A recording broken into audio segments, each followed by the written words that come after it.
All right, shalom. First and foremost, I want to give all honor and glory to Yahweh, Bahasham Yahweh Shai. I also want to give double honors to the apostles of GMS, and I also want to say salutations to the elect.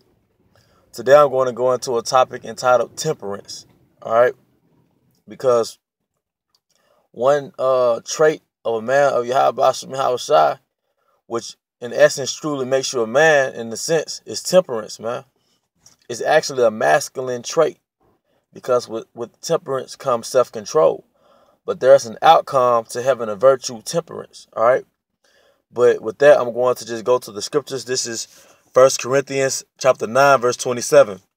But I keep under my body and bring it into subjection, lest that by any means, when I have preached to others, I myself should be a castaway. But what do you do when you keep under your body, man? You're practicing self-control. All right, but in essence, that makes your spirit stronger. That's what, they don't teach you in the Western world. Because in Babylon, it's all about indulging your pleasures, man. Which basically makes your spirit weak and it gives you a sensual nature, which is basically a feminine quality, a feminine trait. All right, but I'm going to actually jump up to verse 25. 1 Corinthians chapter 9, verse 25. And every man that striveth for the mastery is temperate in all things. Now, when we're striving for the kingdom, we're striving for the mastery.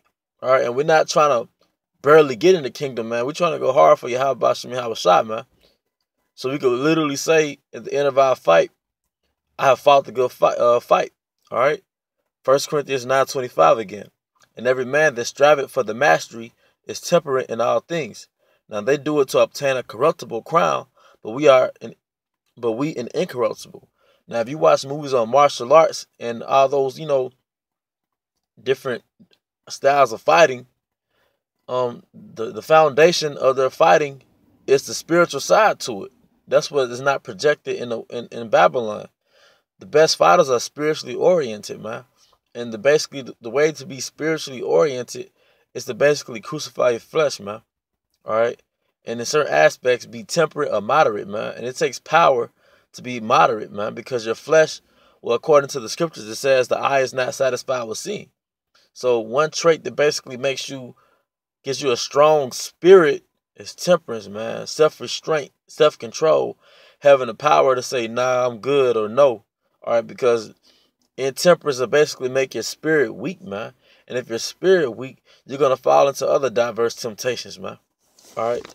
But the last scripture I'm going to get is Proverbs 20 and 27. It says, the spirit of man is the candle of Yahweh, Ba'ashem Yahweh Shai, searching all the inward parts of the belly. But what I wanted to put emphasis on was the part where it says the spirit of man is the candle. Because that's what your spirit is. It's a candle. All right. It's like a flame inside of your mind. All right. And that's what makes you strong. All right. Like it also says, and I believe it's in Ecclesiastes or Proverbs, how basically the spirit of man keeps him strengthened in his infirmities because he has a strong spirit. All right. But basically a depressed, weak spirit, who can keep it alive? But that flame, for lack of better words, roughly paraphrasing it, but a flame spirit is what gives you that power, man, that vigor. All right. That like when a brother's on fire in the spirit, his spirit is kindled. It's flaming inside of his mind. All right. Because you are that spirit. All right. That's why it says, Yahweh Bashem Yahweh Shai is a consuming fire. But guess what? You're a son of Yahweh Bashem Yahweh Shai. He prince of the power. Then it also describes the angels as being spirits and basically fire. All right. So basically, you are that fire inside of your tabernacle. Your tabernacle is this body. That fire inside of you is you. All right, you're that angelic force. But when you practice temperance and moderation, that strengthens that spirit, man. And when your spirit is strengthened, it makes you masculine, man. So you should avoid or minimize anything that makes your spirit weak.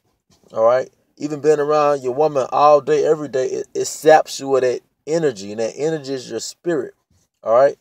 So I'm going to read that again in Proverbs 20 and 27. The spirit of man is the candle of Yahweh, searching all the inward parts of the belly. And the belly is talking about the belly of the mind, because it also says, and I believe it's Psalms 138, he knows my thoughts from afar off. All right, he knows your thoughts, your intentions, all of that, man. It can't be hid.